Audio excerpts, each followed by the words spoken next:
ใส่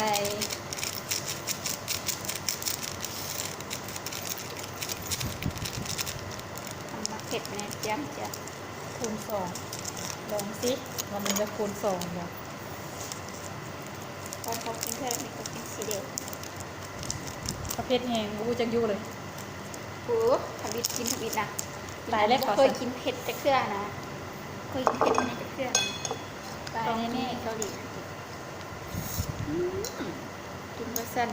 อุ้ยน้ำตาไหลภาพ อันนี้คือที่ภาพอยู่สำคัญเดี๋ยวร้องไห้กันแล้วกันมันคือสิเป็นอยู่บน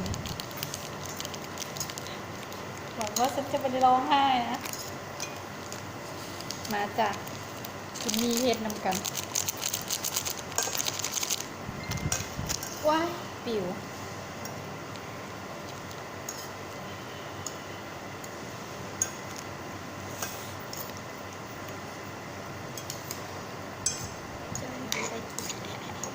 นี่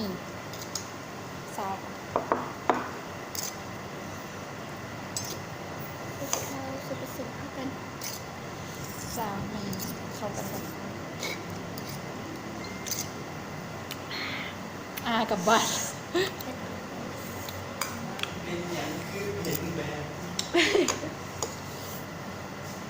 มาเด้อ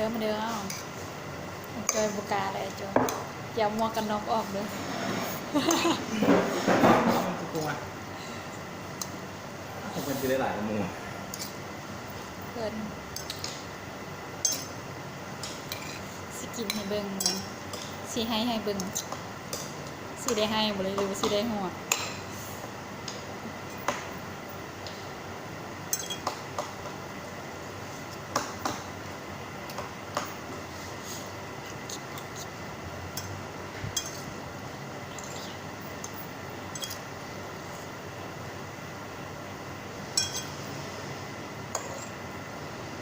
แบบนี้นะ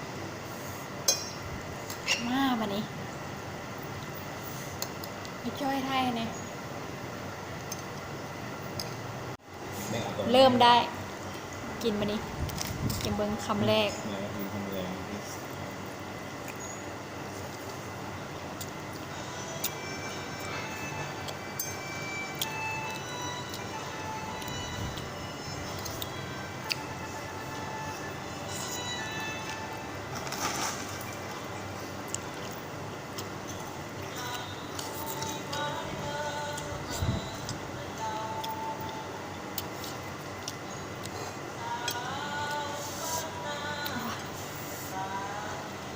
หมอยจอยเพชร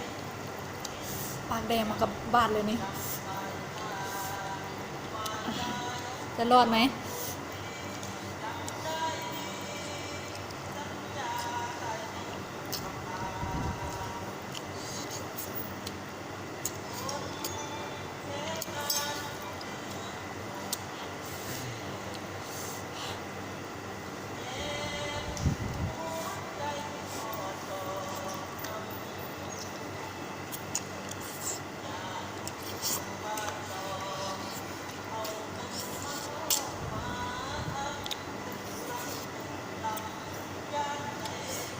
คนที่ทำบุญทะลุอันบุญตรงไหน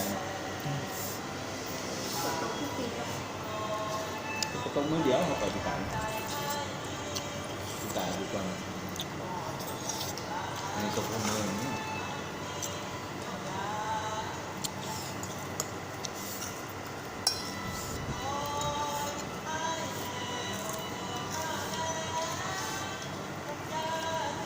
สายติดถนน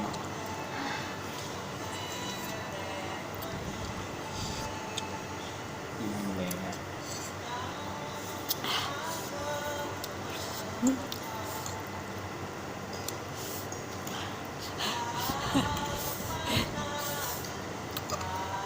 เพชรไอ้จอยจะรอดไหมเนี่ย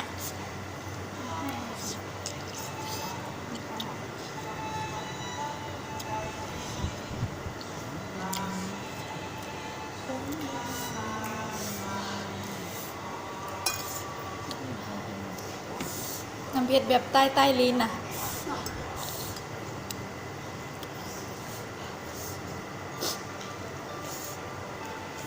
เ ได้เสร็จแล้วนี่น่ะ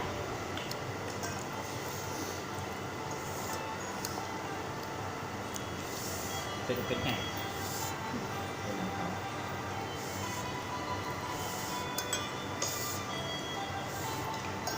หน้าลูกค้าแว่มินิมาร์ทของเกาหลีเลยเอามากินอาหารนะครับ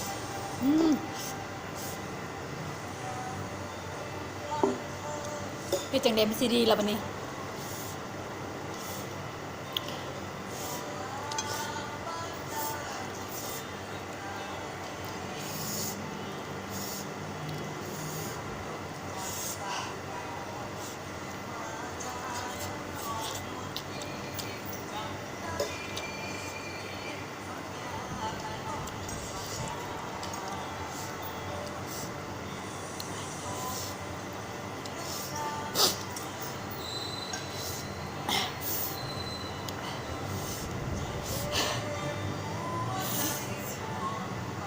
ตัวนั้นยังบอกกินได้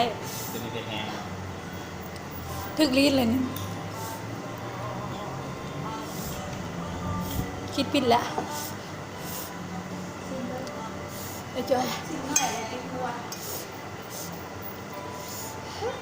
เป็นเนี่ย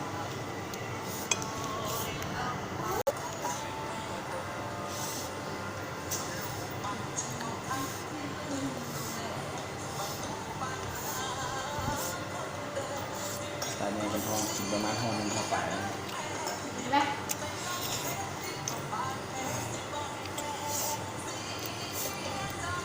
กินชาตินี้อิ่มไปถึงชาติหน้า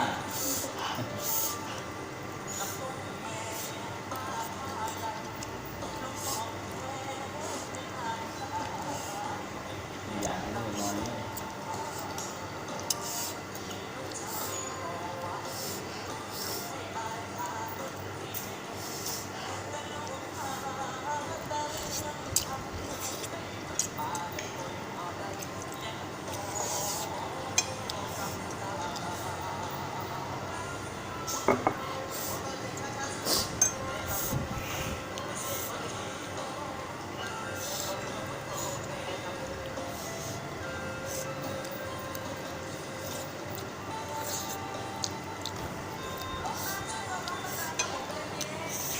เผ็ดจนคนลุก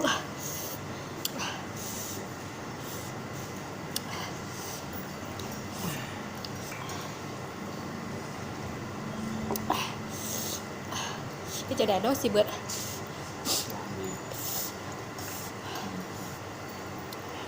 ดูปาก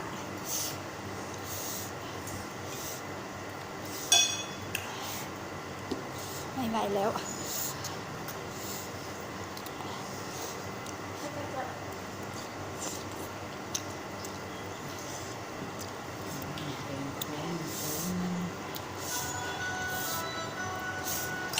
เผ็ดแบบใต้ลิ้นแห้ง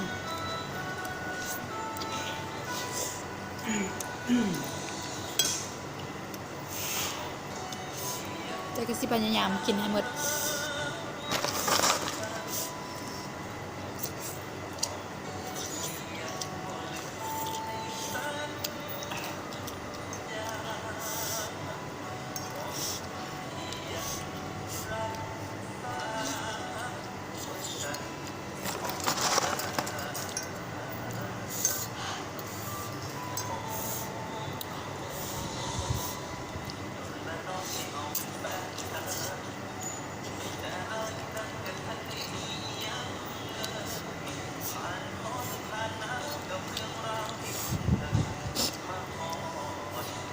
หมดแล้ว